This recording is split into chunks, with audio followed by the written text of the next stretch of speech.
여호와께서 권능으로 내게 임재하시고 그의 영으로 나를 데리고 가서 골짜기 가운데 두셨는데 거기 뼈가 가득하더라.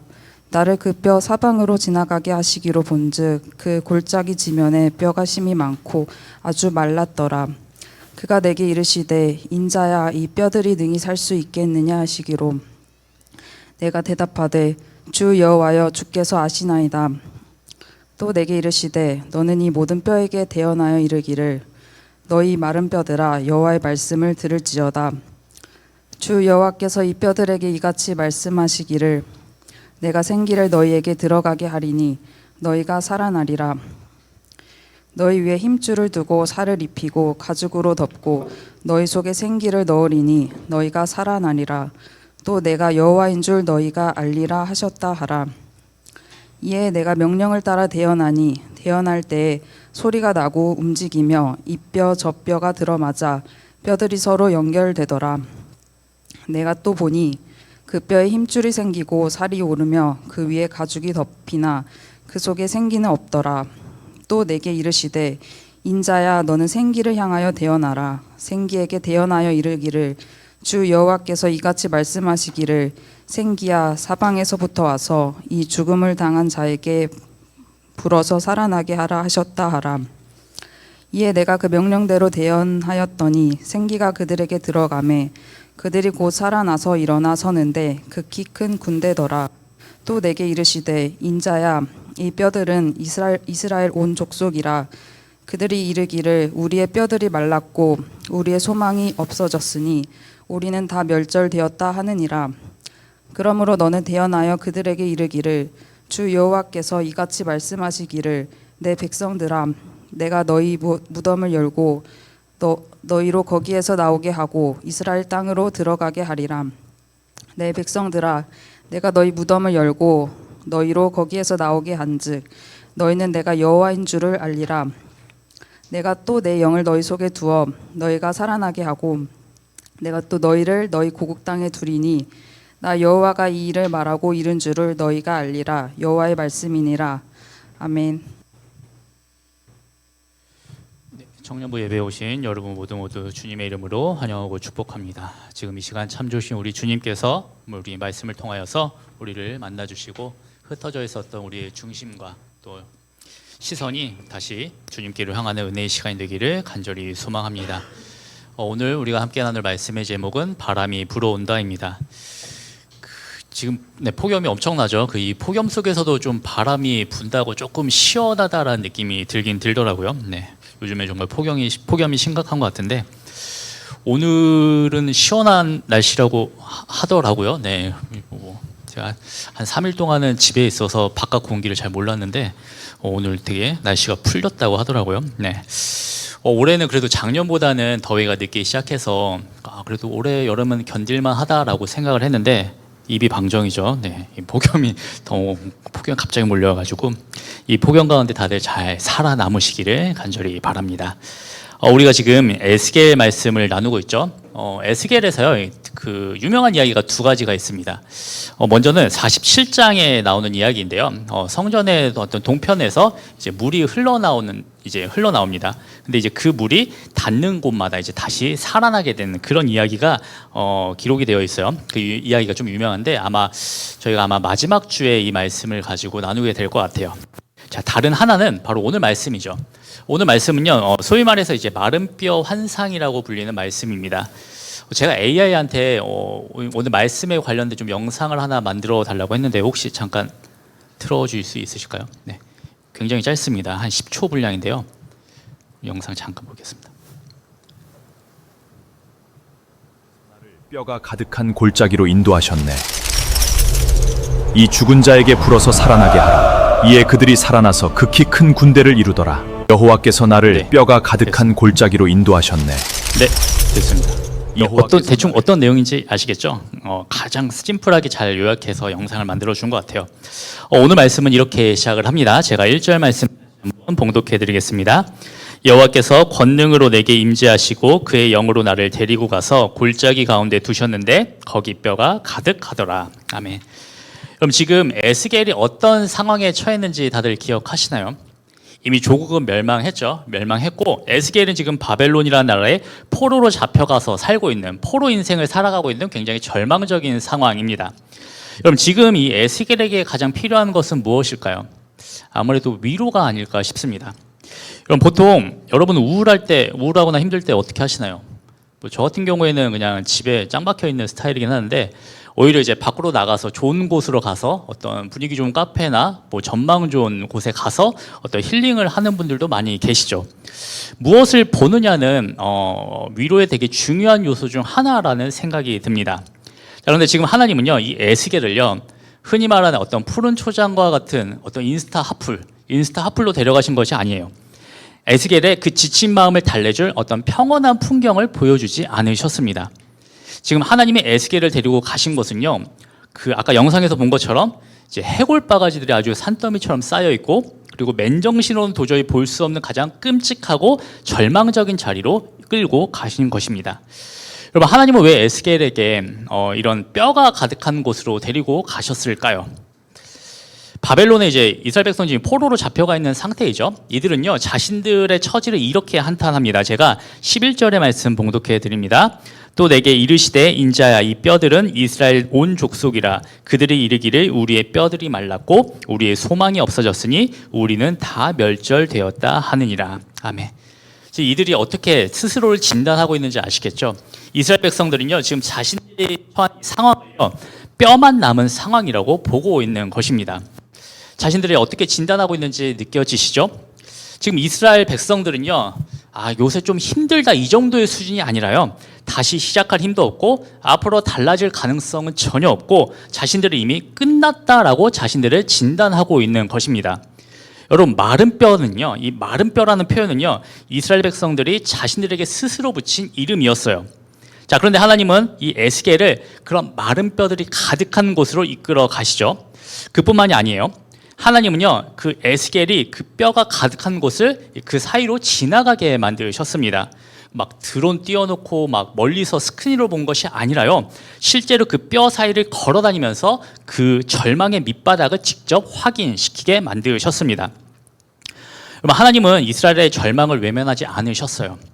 그들이 겪고 있는 그 고통을요 대충 덮어두고 대충 넘어가고 네가 참 힘들었겠구나라는 위로의 말씀을 하신 것이 아닙니다. 그냥 직관적으로 해골 바가지를 바로 보여주신 것이에요. 하나님은 먼저 그들이 처한 현실을 바라보게 만드셨습니다. 보통 이제 하나님을 대문자 T라고 말할 수 있는 지점이 바로 이러한 지점인 것 같아요.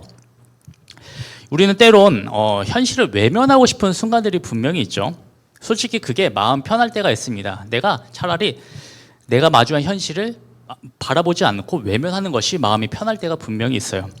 하지만 우리가 회복하기 위해서는 이 현실을 직면해야 된다라고 이야기를 하죠. 세상도 이 현실을 외면하라고 말하지 않습니다. 세상도 그 현실을 직면해야 그 회복을 얻을 수 있을 것이라고 이야기를 합니다. 하지만 우리 그리스도인은요 여기서 한 차원 더 나아갑니다. 여러분 오늘 말씀에서 중요한 것은요 이 해골 바가지들을 그 수북히 쌓여있는 그 마른 뼈들을 에스겔을 혼자 보고 있다는 것이 아닙니다. 하나님이 에스겔과 함께 그 절망의 순간을 같이 바라보고 계시다라는 사실이 중요한 것입니다. 여러분 믿음은요 현실을 부정하는 데서 시작하는 것이 아니에요. 아무 문제 없다고 나 자신을 속이는 마음은 더더욱 아닙니다. 믿음은요 하나님과 함께 먼저 내가 처한 현실을 바라보는 데서 시작합니다. 중요한 것은요 나 혼자가 아니에요. 하나님과 함께입니다. 나 혼자 그 현실을 바라보면요 더 이상 소망이 보이지 않을 것이에요. 하지만 하나님과 함께 그 현실을 바라보면요 하나님과 함께 그 자리에 서게 되면요 끝이라고 보이는 그 순간도 새로운 시작이 될 수 있다라는 사실이죠. 오늘 말씀은 우리에게 그 회복의 시작이 바로 거기서부터 시작된다라는 것을 우리에게 보여주고 있는 것입니다. 자, 그런데 이제 에스겔이 마른 뼈 그 사이에 있잖아요. 하나님은 이 마른 뼈들을 바라보고 있던 에스겔에게 이러한 질문을 던지십니다. 제가 3절의 말씀 봉독해 드립니다. 그가 내게 이르되 인자야 이 뼈들이 능히 살 수 있겠느냐 하시기로 내가 대답하되 주 여호와여 주께서 아시나이다. 아멘. 여러분 하나님은 에스겔에게 이 뼈들이 다시 살아날 수 있겠냐라고 질문을 하시죠. 여러분 이 질문 합당한 질문이라고 생각하시나요? 전혀 그렇지 않죠. 굉장히 생뚱맞은 질문입니다. 그냥 하나님의 질문은요 어떤 살아날 가능성이 조금이라도 남아있는 사람을 앞에 두고 이 질문을 하신 것이 아니에요. 여러분, 에스겔이 보고 있는 현장이 어떤 현장인가요? 뼈입니다. 뼈로 가득한 곳이에요. 여러분, 뼈가 되었다라는 게 무엇을 의미하나요? 이미 다 말라버린 상태를 의미하죠. 이미 다 끝났다라는 것입니다. 자, 우리의 상식으로 하나님의 질문을 판단한다라고 한다면요, 하나님의 질문에 대해 우리의 답은 하나밖에 없습니다. 하나님, 이 뼈들 절대로 살아날 수 없습니다. 우리의 상식으로는 그렇죠. 근데 여러분, 하나님이 정말 그 사실을 모르시기 때문에 에스겔에게 질문하신 것일까요? 물론 하나님 앞에 불가능이란 없습니다. 하지만 보통 하나님이 사람에게 이런 질문을 하실 때에는요, 어떤 우리의 상식을 확인하기 위함이 아니라는 것이에요. 창세기를 보시면요, 아담이 범죄하고 이제 그 나무 사이에 숨어 있잖아요. 그때 하나님이 아담에게 내가 어디 있느냐라고 질문을 하십니다. 하나님이 정말 아담의 위치를 모르셨기 때문에 질문을 하셨을까요? 아니면 정말 하나님의 어떤 시력이 안 좋아서 이런 질문을 하셨을까요? 당연히 아니라는 것이죠. 여러분, 하나님은요, 아담의 위치를 이미 다 알고 계셨어요. 그럼에도 불구하고 아담에게 네가 어디 있느냐라고 질문을 하십니다. 하나님의 이 질문은요, 지금 아담이 하나님과의 관계에서 어디에 서 있는지를 스스로 바라보게 만드는 질문이었다라는 사실이죠. 여러분, 하나님의 질문은요, 숨어있는 사람을 밖으로 다시 불러냅니다. 그리고 외면하던 그 현실을 마주하게 만드십니다. 그리고 그곳에서 다시 하나님을 바라볼 기회를 열어주시지요. 그래서 하나님의 질문 안에는요, 회복을 향한 초청이 담겨져 있다라는 것입니다. 이 뼈들이 능히 살 수 있겠느냐라는 하나님의 질문은요, 에스겔에게 정답을 요구하는 어떤 시험 같은 질문이 아니에요. 에스겔이 지금 눈앞에 있는 그 뼈들을 바라보고 있는지, 아니면 그 뼈를 보여주고 있는 나, 하나님을 바라보고 있는지를 지금 묻고 계신 것입니다. 물론 이 하나님의 질문에는요, 이 뼈 안에 어떤 소망이 남아있다라는 것을 의미하는 것은 아니에요. 여러분, 해골바가지 안에는요, 그 어떠한 소망도 없습니다. 스스로 살아날 힘이 없다라는 것이죠. 소망은 뼈 안에 있는 것이 아니라 뼈를 향해서 말씀하고 계시는 하나님 안에 있다라는 것입니다. 지금 하나님은요, 하나님이 에스겔과 함께 그 마른 뼈 골짜기에 함께 계시다라는 그 사실이요, 소망의 시작이 될 수 있음을 지금 보여주고 계신 것입니다. 그럼 보통 사람은요, 내가 가진 것에서 희망을 찾으려는 경향이 있죠. 내가 각오하고 내가 더 열심히 하고 내가 다시 도전할 기회를 먼저 생각합니다. 물론 제가 이런 이야기 할 때 늘 말씀드리는 이야기가 있죠. 여러분, 내가 할 수 있는 것에 최선을 다하는 것은 다 맞습니다. 절망적인 상황에서 아무것도 하지 말라는 것이 결코 아니에요. 다만 순서가 중요하다라는 것이죠. 지금 내가 처한 이 거지 같은 상황 속에서도요, 하나님이 나와 함께 하고 계시다는 그 사실을요, 우리가 먼저 깨달아야 된다라는 것입니다. 자, 이스라엘 백성들은 자신들의 처지를 표현하면서 우리는 지금 뼈같이 말랐다라고 이야기를 고백을 했죠. 하나님은요, 그들이 사용하던 그 절망의 언어를 그대로 환상으로 보여주셨습니다. 하나님이요, 그들의 말을, 스스로에게 하는 그 말을요, 무시하지 않으셨다라는 의미입니다. 믿음 없는 말을 하지 말라면서 그들의 탄식을 외면하지 않으셨다라는 의미이죠. 오히려 하나님은요, 그들이 사용하고 있는 그 언어 안으로 들어오셨습니다. 그리고 그 절망을 표현하던 말을요, 회복을 선포하는 언어로 바꾸기 시작하셨다라는 사실이죠. 여러분, 하나님은 때로는 우리는 그런 생각할 때 있잖아요. 나는 안 될 것 같다, 나는 이미 늦었다, 이런 말 할 때가 있죠. 근데 하나님은요, 그러한 우리의 체념을 너무나도 잘 알고 계십니다. 사람들 앞에서는 괜찮은 척 하지만 마음속에서 반복되는 그 자책도요, 우리 하나님은 다 알고 계십니다. 그때 하나님은 우리에게 네가 끝이라고 부르는 그 자리에서도 하나님이 내가 일할 수 있음을 믿느냐라고 물으신다라는 사실이죠. 자, 그때 에스겔의 답변이 정말 놀랐습니다. 제가 3절의 말씀 다시 한번 봉독합니다. 그가 내게 이르시되 인자야, 이 뼈들이 능히 살 수 있겠느냐 하시기로 내가 대답하되 주 여호와여, 주께서 아시나이다. 아멘. 여러분, 에스겔은 하나님의 질문에 주께서 아신다라고 대답을 하죠. 여러분, 지금 이 에스겔의 고백에는요, 그러니까 이러한 마음이 담겨져 있는 것이에요. 그러니까 쉽게 표현하면 이건 내 힘으로는 절대 견적이 안 나온다라는 것이죠. 내 힘으로는 해결이 안 된다라는 것이죠. 그런데 하나님은 하실 수 있습니다. 바로 이 고백이, 이 믿음이 담겨져 있는 고백이라는 것이에요. 정말 대단한 믿음의 고백이죠. 근데 이제 이 지점에서 이제 한 가지 질문이 있죠. 여러분, 하나님이 알고 계시다라는 이 말 여러분에게 정말 큰 위로가 되시나요? 하나님이 알고 계시다라는 이 말이 여러분에게 위로가 되시나요? 뭐 예를 들면 제가 뭐 이제 여러분을 만났다라고 생각을 해봅시다. 여러분을 만나면 이제 기본 코스가 있어요. 밥을 먹고 포토이즘 하나 때리고 그다음에 이제 카페에서 이제 이런저런 수다를 떨죠. 근데 여러분이 저를 만나고 이제 카페에서 이런저런 수다를 떨다가 여러분이 되게 어렵게나마 저한테 힘든 상황에 대해서 이야기를 하신 거죠. 근데 제가 그 말을 듣고 하나님은 다 알고 계십니다라고 이렇게 말하면 여러분 위로가 되시나요? 물론 그 말로 위로받는 사람도 분명히 있겠죠. 근데 만약에 저라면요, 속으로 이제 그런 소리는 누가 못하겠냐고 화를 낼 것 같아요. 겉으로는 안 하고 속으로. 그리고 이제 다시는 안 보겠죠. 여러분, 하루하루를 살아가기조차 힘든 사람한테요, 하나님이 다 알고 계셔라고 말을 한다면요, 솔직히 그 말은 위로의 말이 된다라기보다는요, 아, 이 사람 진짜 현실을 잘 모른다라는 생각이 먼저 들게 될 것 같아요. 솔직히 그런 말 누가 못하나요? 하나님이 형제님과 함께 하십니다. 그러니까 힘내세요. 하나님이 자매님의 고통 다 알고 계십니다. 그러니까 힘내세요. 솔직히 이거는요, 거의 치트키예요. 치트키. 무적 치트키예요. 이 말만 하면은요, 다 돼요. 근데 하나님이 다 알고 계시다라고 한다면요, 왜 내 상황은 달라지지 않나요? 나 그렇게 너무나도 간절하게 기도하는데 왜 내 기도의 응답은 보이지 않나요? 이런 생각 충분히 들만 하죠. 저도 이런 생각 많이 하면서 살아갑니다. 하지만 오늘 말씀이 우리에게 주는 위로는요, 하나님이 단순히 나의 현재의 상황을 알고 계시다라는 것에서 끝나지 않는다라는 사실입니다. 하나님은요, 에스겔이 지금 당장 보지 못한 다음 장면까지 알고 계셨다라는 사실이죠.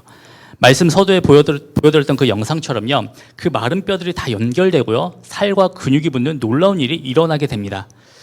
우리는 지금 당장 눈앞에 있는 현실밖에 바라보지 못하죠. 그래서 우리는 오늘 내가 받은 그 결과, 내가 지금 느끼는 이 감정으로요, 전체를 해석하려는 경향이 많이 있습니다. 오늘 내가 아침에 기분이 좋으면요, 하루 종일 기분이 좋은 거고요, 오늘 아침부터 기분이 나쁘면요, 그냥 하루 종일 기분이 나쁜 거예요. 하지만 하나님은 오늘의 그 한 장면만 바라보는 분이 아니시라는 사실이죠. 내가 아직 모르는 그 결말의 모습가요, 내가 지금은 당장 이해할 수 없지만 그 모든 과정을 우리 하나님은 다 알고 계시다라는 사실이에요. 나는 이 과정을 모르지만 하나님은 그 과정을 이해하고 계시다라는 사실이죠. 그러니까 철저히 하나님의 말씀을 받아들이는 우리의 자세의 문제라는 사실입니다. 여러분, 하나님이 우리와 함께 하신다라는 그 말은요, 하나님이 우리를 다 아신다라는 그 말은요, 우리가 원하는 결말이 반드시 이루어진다라는 의미가 아니라는 사실을 우리가 먼저 기억해야 합니다. 쉽게 말씀드리면요, 내가 하나님 잘 믿으면 내가 원하는 직장에 들어가고 내가 원하는 어떤 이상형의 사람을 만나서 결혼하고 주식이 대박 난다는 어떤 그런 요술램프 같은 약속이 아니라는 것이에요. 하나님은 단 한 번도 우리에게 그런 약속을 하신 적이 없으십니다. 만약에 진짜 그런 약속 하셨다라고 한다면요, 솔직히 우리 진짜 목숨 걸고 하나님 믿지 않을까요? 우리뿐만 아니라 전 세계 사람들이 교회 앞에 텐트를 치면서 요 예배 드리려고 할 것이에요. 여러분, 에스겔의 그 주께서 아신다라는 이 고백은요, 비록 지금 나는 눈앞에 있는 이 마른 뼈밖에 보지는 못하지만 지금 보이는 것만으로 내 삶의 결론은 내리지 않겠다라는 그 믿음이 담겨져 있는 고백입니다. 보통 우리의 인생을요, 바다에 비유할 때가 많이 있는 것 같아요. 신앙생활도 마찬가지죠. 우리는 파도 없이 잔잔하고 안전한 바다에서만 살고 싶습니다. 내가 계획한 대로 착착착착 흘러가고, 그리고 내가 열심히 노력한 만큼, 아니 내가 노력한 것보다 배 이상의 결과를 얻기를 원하죠. 그리고 내가 사랑하는 사람들과 오랫동안 행복하게 지내기를 원합니다. 하지만 반드시 파도는 찾아오죠. 예상치 못한 풍랑이 일어납니다. 때론 준비하지 못한 어떤 이별과 실패를 경험할 때도 분명히 있죠.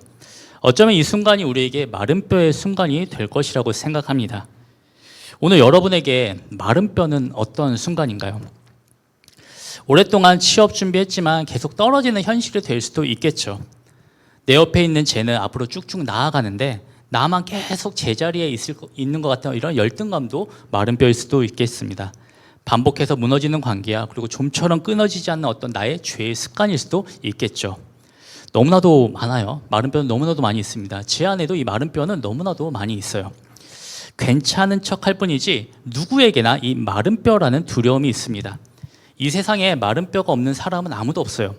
그런데 문제는요, 나에게는 계속해서 이 파도가 몰려오는데 내 옆에 있는 쟤한테는 파도가 안 오는 것처럼 느껴질 때가 있다는 것이죠. 내 옆에 있는 쟤는 너무나 승승장구의 하는 그 모습만 보이는 것이죠.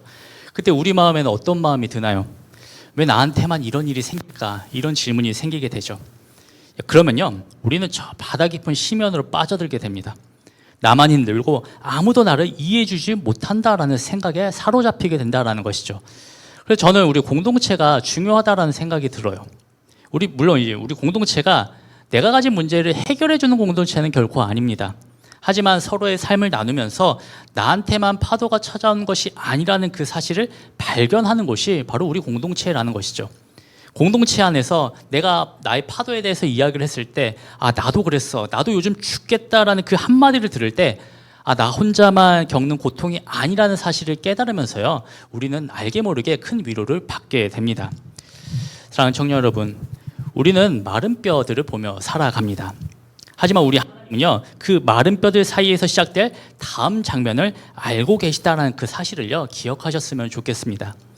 그렇게 하나님이 나와 함께 하신다는 그 말이요, 하나님이 나와 나의 모든 것을 알고 계시다는 그 말이요, 우리에게 위로의 말이 될 수 있는 것입니다.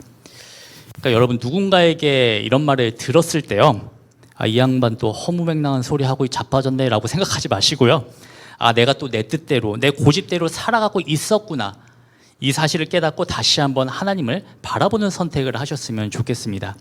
그래서 마른 뼈라는 이 두려움에 붙들려 포기하는 인생이 아니라요, 그 시간을 주님과 함께 지나면서 하나님의 사람으로 빚어지기를 간절히 소망합니다. 자, 에스겔은 하나님의 이 질문 앞에서, 이 뼈들이 살아날 수 있냐라는 질문 앞에서 믿음의 고백을 하죠. 자, 하나님은 에스겔에게 또 이렇게 말씀하십니다. 제가 4절의 말씀 봉독해 드립니다. 또 내게 이르시되 너는 이 모든 뼈에게 대언하여 이르기를 너희 마른 뼈들아 여호와의 말씀을 들을지어다. 아멘. 여러분, 이 장면 상상이 가시나요? 말도 안 되는 이야기가 또 나오고 있는 것이죠.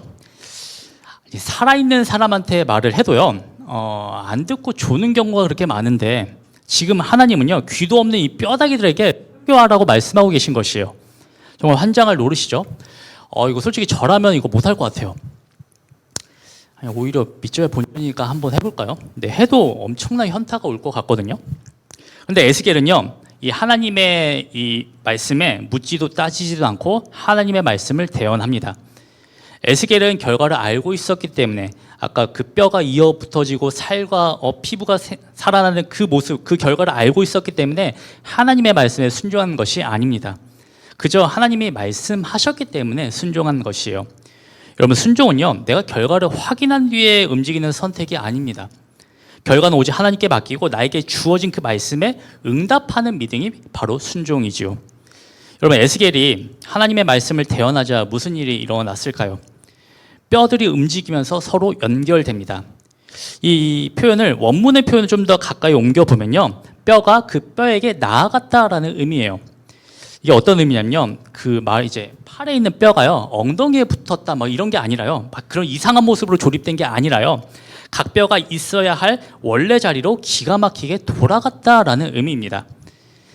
여러분, 하나의 몸이었던 뼈들이 제자리를 잃고 골짜기 여기저기 흩어져 있었죠.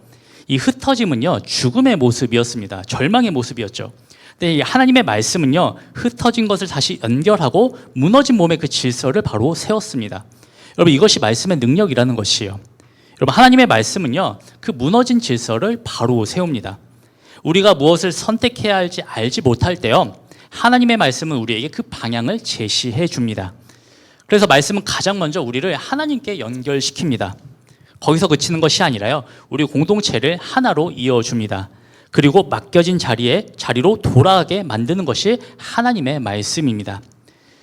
자, 처음에는 정체조차 알 수 없었던 그 수많은 뼈들이 이제 맞춰진 거예요. 뼈가 맞춰져가지고 아까 영상처럼 이제 온전한 사람의 모습을 갖추게 되었습니다.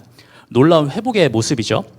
근데 여러분, 성경은요, 이것이 회복의 완성이라고 이야기하지 않습니다. 제가 8절의 말씀 봉독합니다. 내가 또 보니 그 뼈에 힘줄이 생기고 살이 오르며 그 위에 가죽이 덮이나 그 속에 생기는 없더라. 아멘. 마침내 사람의 외형은 회복을 했습니다. 그런데 그 안에 생기는 없었다라고 말씀을 하고 있죠. 그러니까 모양은 그럴싸한 사람인데요, 움직이지를 못한다라는 것이에요.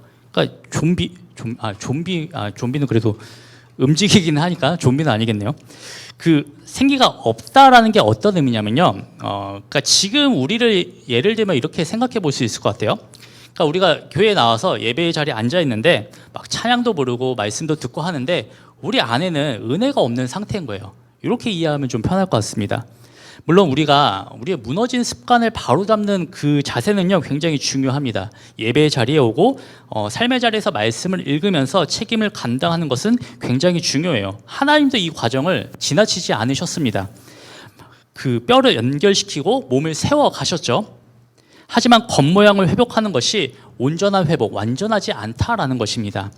자, 그때 하나님은 에스겔에게 두 번째 명령을 주시는데요. 제가 9절의 말씀도 봉독해 드립니다. 또 내게 이르시되 인자야 너는 생기를 향하여 대언하라. 생기에게 대언하여 이르기를 주 여호와께서 이같이 말씀하시기를 생기야 사방에서부터 와서 이 죽음을 당한 자에게 불어서 살아나게 하라 하셨다 하라. 아멘. 자, 에스겔의 첫 번째 대언은요 뼈를 향했습니다. 자, 두 번째 대언은요 생기를 향하죠. 여기서 생기가 무엇을 의미하냐면요 생기로 번역된 그 히브리어 원어를 보면요 우리에게 너무나도 익숙한 표현이 등장합니다. 바로 루아흐라는 표현이죠. 이 루아흐는 문맥에 따라 좀 의미가 달라져요. 문맥에 따라서 바람을 의미하기도 하고요, 때론 숨을 의미하기도 하고요, 그리고 성령을 가리키기도 합니다. 오늘 말씀을 원어로 보시면요 이 루아흐라는 표현이 굉장히 많이 나옴을 발견하게 돼요. 이 장면은요 말씀이랑 그리고 성령님의 그 관계를 선명하게 드러내는 장면입니다. 여러분 말씀이 선포되었죠. 말씀이 선포되니까 뼈가 연결되고 몸이 세워졌습니다. 그리고 그 위에 성령님이 후하고 임하시니까 그 몸은 비로소 살아 움직이게 되었습니다. 이 장면은요 하나님이 흙으로 어떤 사람을 만든 그 사람의 코에 생기를 불어넣으시는 그 창세기의 그 장면이 떠오르게 만들죠. 여러분 우리는 바람을 눈으로 볼 수는 없죠. 하지만 이 바람이 지나간 흔적은 우리가 알 수 있습니다. 나무가 흔들리고 구름이 움직이고 닫혀 있었던 문이 열리게 되죠. 마찬가지로 성령도 어떤 우리의 감각과 감정으로는 판단할 수 없다라는 것이죠. 하지만 분명한 것은 성령님께서 역사하시며 우리의 삶의 방향이 달라지게 된다라는 것이에요.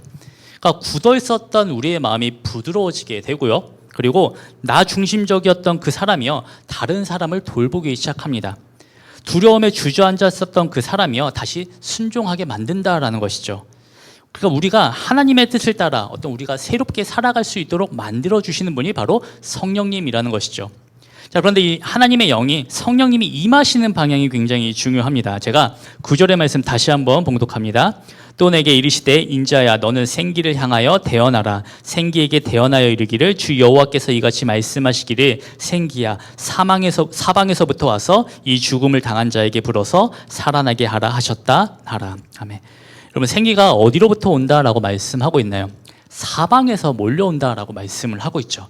여러분 생기는요 어떤 예측 가능한 한쪽 방향으로만 불러오는 것이 아니라요 사방에서 모여듭니다. 이것은요 하나님의 영은 사람이 예상할 수 있는 방법으로 임하지 않는다라는 그 사실을 우리에게 보여주고 있는 것입니다. 바람 우리가 통제할 수 없죠. 마찬가지로 우리는 성령의 역사를 통제할 수 없다라는 것입니다. 하지만 우리가 바람이 들어오게 창문을 열어둘 수는 있습니다. 우리는 그저 말씀 앞에 우리의 마음의 문을 활짝 열어두고 하나님의 임하심을 우리는 구할 수 있다라는 것이지요. 자, 에스겔이 명령한 대로 대언하자 생기가 그들 안으로 들어가기 시작합니다. 자, 생기가 들어갔을 때 이들에게 무슨 일이 일어났을까요? 제가 10절의 말씀 봉독해 드립니다. 이에 내가 명령한 대로 대언하였더니 생기가 그들에게 들어가매 그들이 곧 살아나서 일어나 서는데 극히 큰 군대더라. 아멘.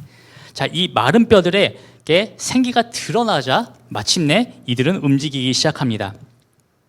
여러분 이 회복의 과정을 통해서 말씀과 성령의 관계가 선명하게 드러나죠.